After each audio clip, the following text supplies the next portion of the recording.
que protege. Es el tema de hoy. ¿Se acuerdan que el año pasado empezamos una serie basada en el libro de Éxodo? Y se trató el tema desde el capítulo 1 hasta el capítulo 22. Y de ahí lo suspendimos, porque entramos en el mes de diciembre, y en el mes de diciembre tratamos el tema el Verbo encarnado. Bueno, ahora retomamos el libro de Éxodo y continuamos con los temas basados en los capítulos que integran Éxodo. ¿Se acuerdan que vimos y tratamos el capítulo 20, donde habla acerca de los 10 mandamientos? Y allí hablamos acerca de una relación de amor. ¿Se acuerdan que ese tema, la relación de amor? La relación de amor con Dios, que tiene que ver con 4 mandamientos. Y también hablamos acerca del amor con el prójimo, que tiene que ver con 6 mandamientos. ¿Se acuerdan? Bueno, ahora que entramos al capítulo 9, amados, en este capítulo 9 tiene que ver con esa relación de amor con el prójimo. En otras palabras, lo que Dios enseñó a su pueblo en el capítulo 20 en cuanto a la relación con el prójimo, ahora Dios desglosa tema por tema para que Israel pueda entender, para que el pueblo pueda poner en práctica esa relación de amor con el prójimo. Y, amados, y esa relación de amor tiene que ver con los detalles de la vida diaria, de la vida cotidiana, que lo vamos a ver en un momento. Ahora, ¿por qué Dios pone estas reglas al pueblo? Bueno, porque ustedes saben que Israel no tiene ley, no tiene una constitución que rija las relaciones, la vida del ciudadano. Todavía no está constituido en una nación.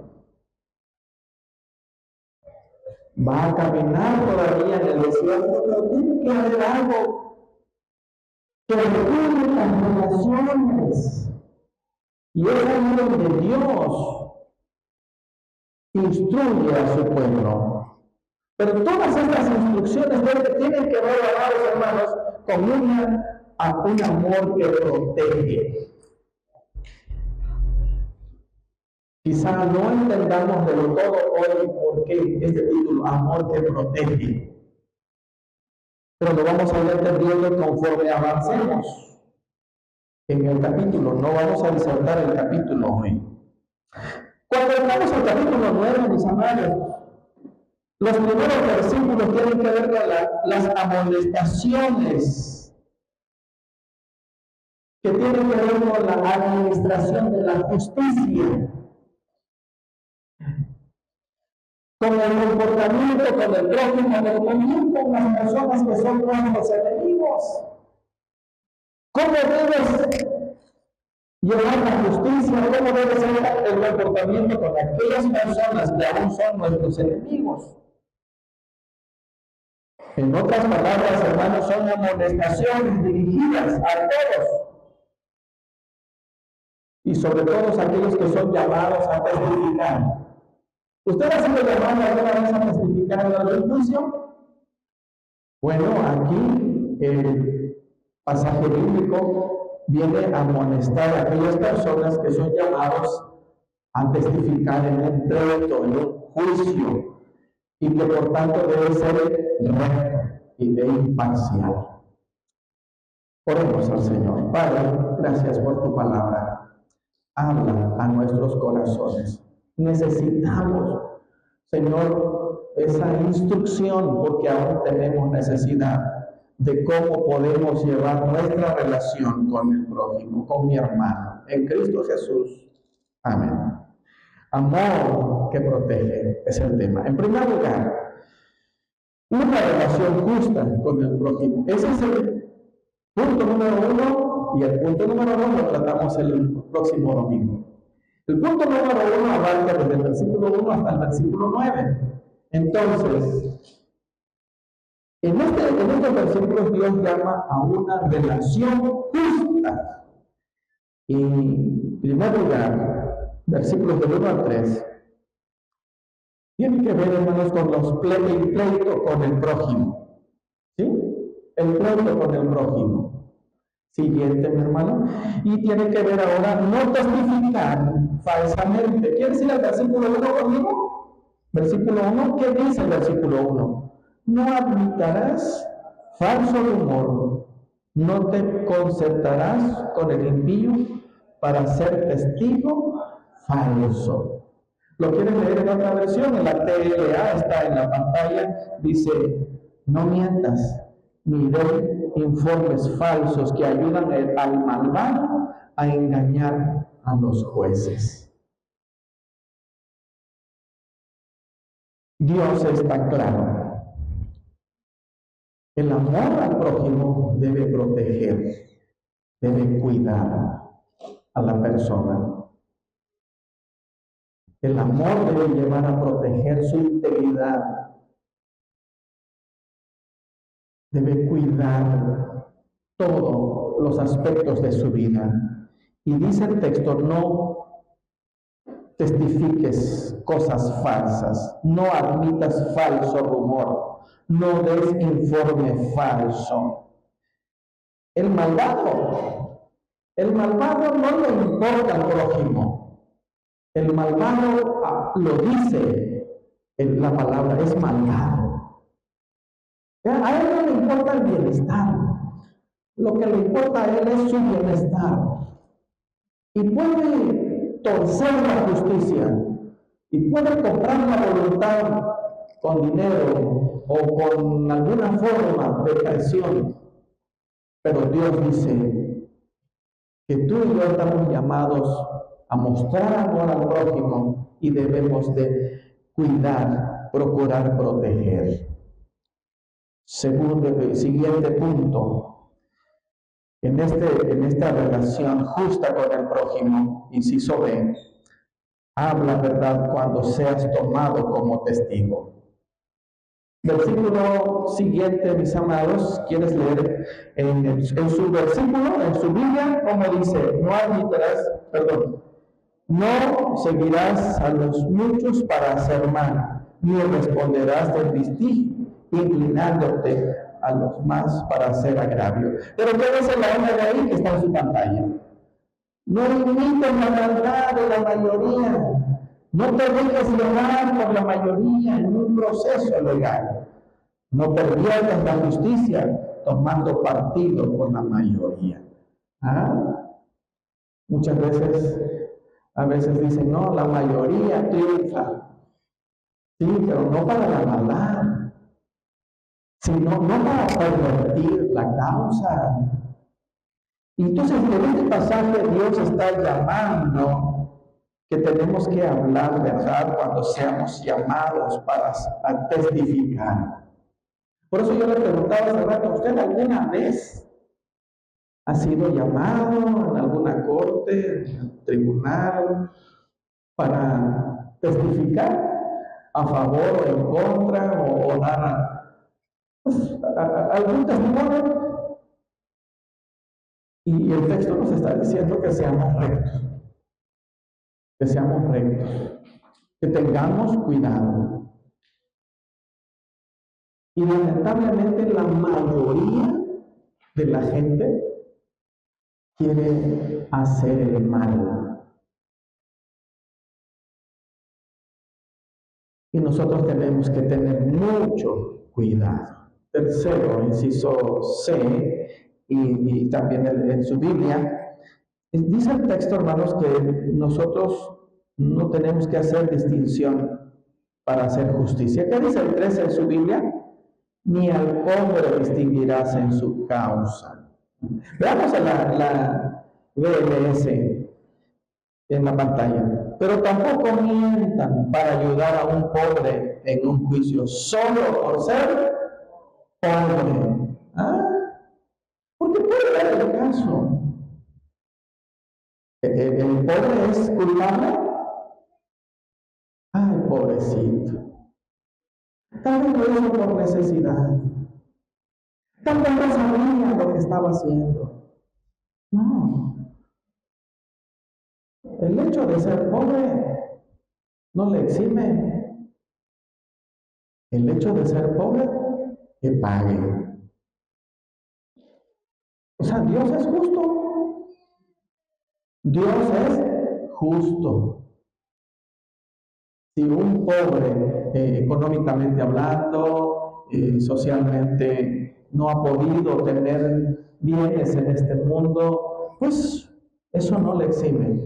Debe asumir su responsabilidad. ¿Qué está enseñando el Señor aquí, mis amados? Dios no hace acepción de personas, no. Dios es justo. Ama igual a todos, pero también su justicia es igual para todos. Siguiente, hermanos, y pasamos ahora a la siguiente sección. Ahora viene otra sección del versículo 4 al 5 y habla acerca de el trato con el enemigo, ¿sí? Con el enemigo. Y el inciso A, devuélvelo encontrado, aunque sea tu enemigo. ¿Ah? ¿Qué dice el versículo 4 en tu Biblia? Vamos a tu Biblia. ¿Qué dice? 5. El buey de tu enemigo y su asno extraviado vuelve, ¿qué dice? Oh, y si lo aplicamos hoy, si encuentras el celular de tu enemigo, ¿no? ¿Qué dice? ¿Qué otro enemigo me pueden dar? Aparte del celular. ¿Eh? Si encuentras la cartera de tu enemigo, ¿no? No usas sus datos personales para hacer maldad. No, devuélvaselo. O sea, Dios está usando a este ejemplo de animales porque era la vida cotidiana, ¿no? Pero es aplicable, estos ejemplos se aplican para todos los tiempos, a todas las generaciones. Y entonces Dios está hablando de cómo debe ser el trato con el enemigo. ¿Qué dice Jesús acerca del enemigo? ¿Se acuerdan? Hay un texto muy hermoso. A mí me encanta, pero hay hermanos y hermanas que no le encanta este texto, ¿no? Mateo 5:44, ¿no? Y dice, ama a tu enemigo, ¿no? Hacer bien, bendecir, orar. Hay 4 mandatos, 4 imperativos en ese pasaje. Amar a vuestros enemigos. Hermano, ¿usted puede amar a su enemigo? Una ocasión una persona, yo le decía, oye, no, es que tú debes mostrar amor. Ay, pastor, pero es que no entiende, pastor, ¿cómo le hago entender, pastor? No sabe cuánto daño me ha hecho. Bueno, dice el texto, bendecir. Bueno, ¿te ha maldecido? Bendícelo. Ay, pastor. Y una persona me dijo, pastor, yo tengo suficientes razones para no amar, ni bendecir, ni orar. La Biblia no dice. La Biblia dice, ama a tu enemigo. Tienes que protegerlo. Devuelve sus bienes si los encuentras perdidos. Pero, ¿qué hacemos nosotros? ¿No tendrá más esta cartera por ahí? ¿No? Amados, ¿qué otra cosa dice el siguiente versículo? Versículo 5 y inciso 6b. Estamos llamados a cuidar el bien de las personas, aunque sean nuestros enemigos. Bueno, ya dice el 5 nuevamente. Si vieres el asno del que te aborrece caído debajo de su carga, ¿te dejarás sin ayuda? Antes bien, le ayudarás a levantarlo. Quizá algunos digan, oye, pero ¿cómo es que el asno va a caer? Sí, bueno, tal vez no tengamos, pero en aquellos lugares desérticos, caminos quebrados, el asno podía caer, resbalar y con la carga encima y no podía levantarse. Pero era de tu enemigo, de aquella persona que no te ama, de aquella persona que no ora por ti, de aquella persona que desea mal. Para ti, dice el Señor, tienes que protegerlo a Él, protegiendo sus bienes. ¿Vas a pasar de largo? Y eso sucedía. ¿Se acuerdan ustedes que Jesús pone un ejemplo no de un asno, sino de un semejante que está herido? Pasó el sacerdote y vio al herido y pasó de largo. Pasó el levita, vio que estaba herido y pasó de largo. Si eso hacemos con el prójimo, imagínense que no se hará con un animal o con un bien.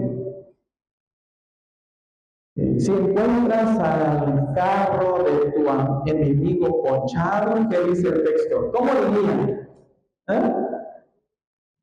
No lo dejes ahí con sus llantas ponchadas, ¿no? Acércate para ver qué puedes hacer por él. Bueno, podemos aplicarlo, pero lo que Dios nos está enseñando, hermanos, es a cuidar el bien, aunque sea tu enemigo. Ese amor debe proteger. Pasamos, hermanos, a la tercera sección, versículos 6 al 8. La justicia para los pobres, ¿no? La justicia para los pobres. Versículo 6 nos enseña que no perviertas el derecho del pobre. ¿Qué dice en tu Biblia, versículo 6?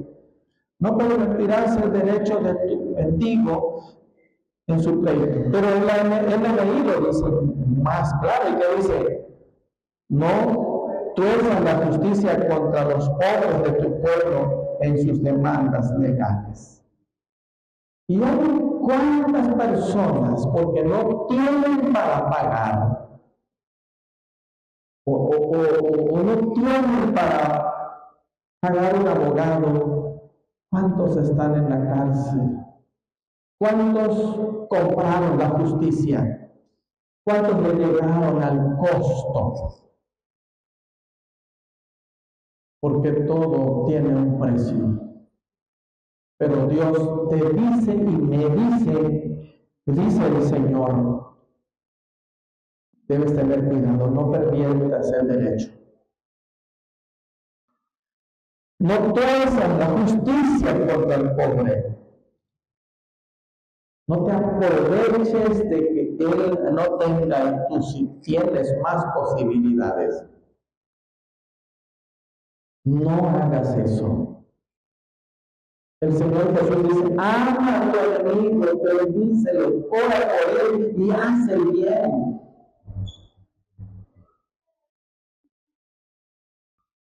Y eso es lo que está enseñando el Señor aquí en su palabra. Siguiente punto en el versículo 7.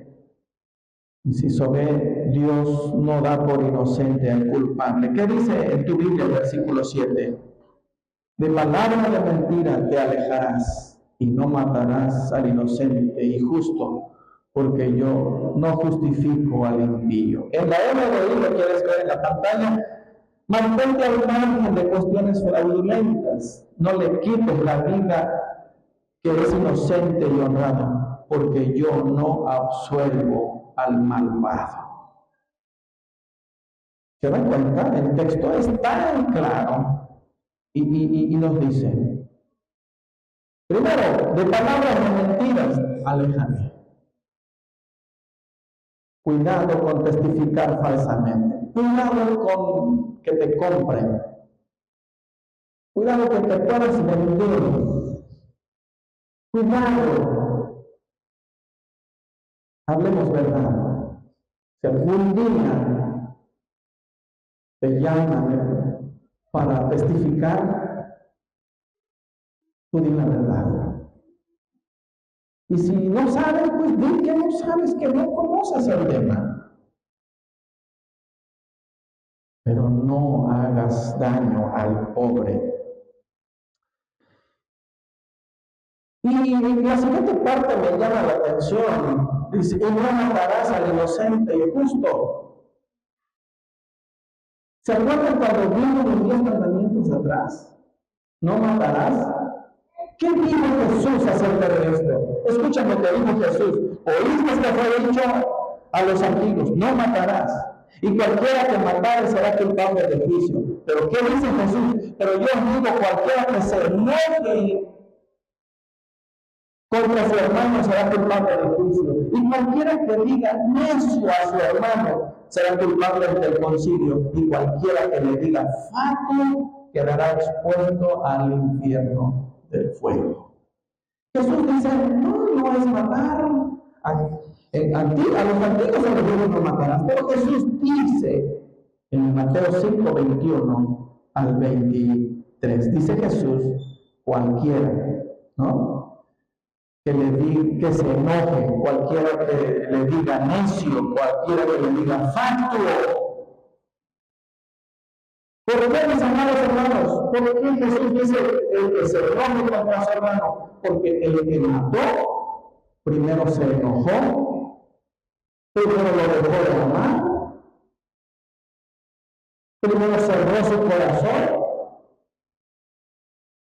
Y si usted está dejando de amar, está comenzando a sentir enojo, está comenzando a sentir rencor, tenga cuidado porque va caminando hacia allá. Y Jesús dice, no es necesario matar, solamente con que te enojes, con que le digas necio, con que le insultes, con que ofendas a su persona, ya cometiste. Pero a nosotros nos es fácil guardar rencor y enojarnos.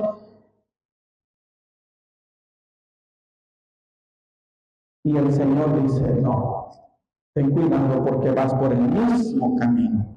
Y también, hermanos, el Señor nos enseña en esta porción, ahora en el siguiente punto, en el siguiente texto, el soborno hace que no veas claramente y tuerce, el soborno tuerce la verdad. Versículo 8, ¿qué dice en tu Biblia?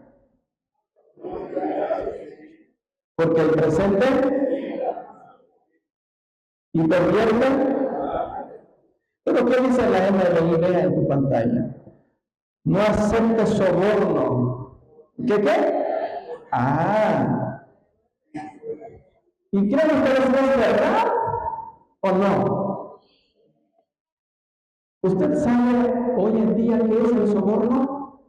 ¿O se imagina? ¿Será que será eso hoy en día? ¿Será que se da cuenta que es un pecado que ha existido? De seguro Dios vio por ahí, ¿no? Mira, te voy a dar tantas medidas de cebada y no le diga nada. Su burro se murió. Y así, un ejemplo. ¿No existirá algo así hoy?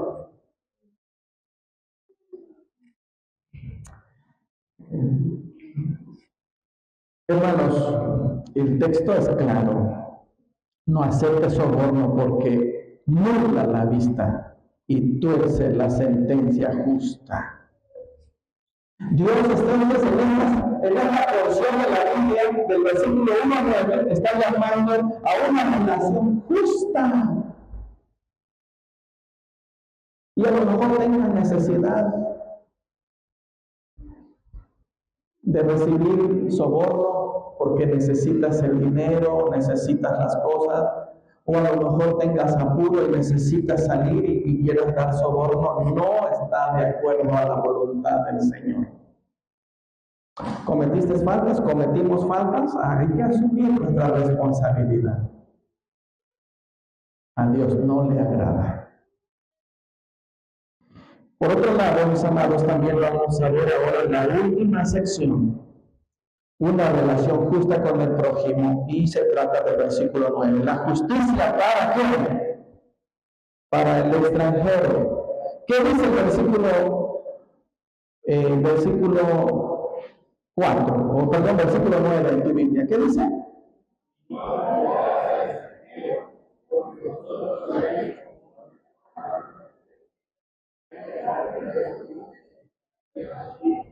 Muy bien, así que mis amados, el Señor dice que el extranjero también debemos de tratarlo con justicia. Practicar justicia con el extranjero, no oprimir al extranjero, no angustiar al extranjero. Y Dios le dice que ustedes fueron extranjeros, estuvieron 430 años en Egipto, pero no por eso ustedes van a practicar eso.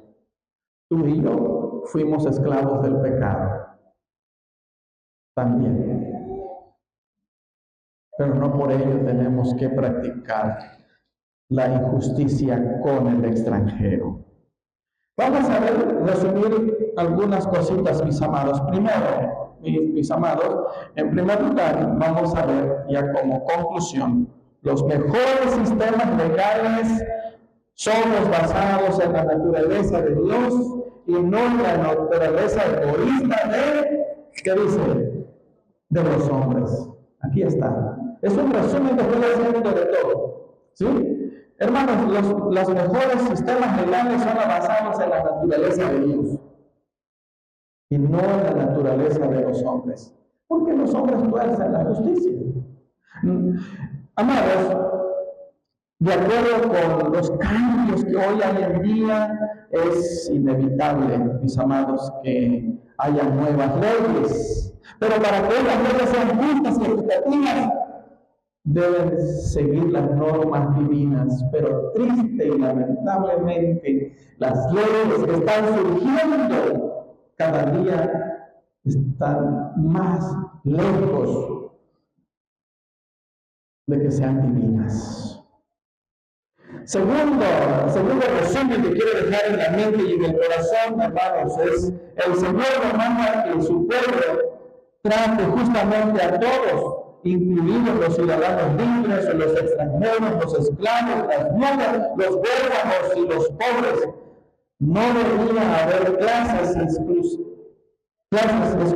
en el sistema legal. Y esto debe seguir así.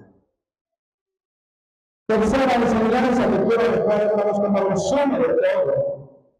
Los jueces, los tribunales deben ser honestos. Esto es indispensable para mantener un sistema judicial equitativo. El soborno es un cáncer del alma y destruye la eficacia del sistema legal de un pueblo. El soborno es un cáncer que sigue carcomiendo a la sociedad. ¿Cuántos jueces no han sido comprados?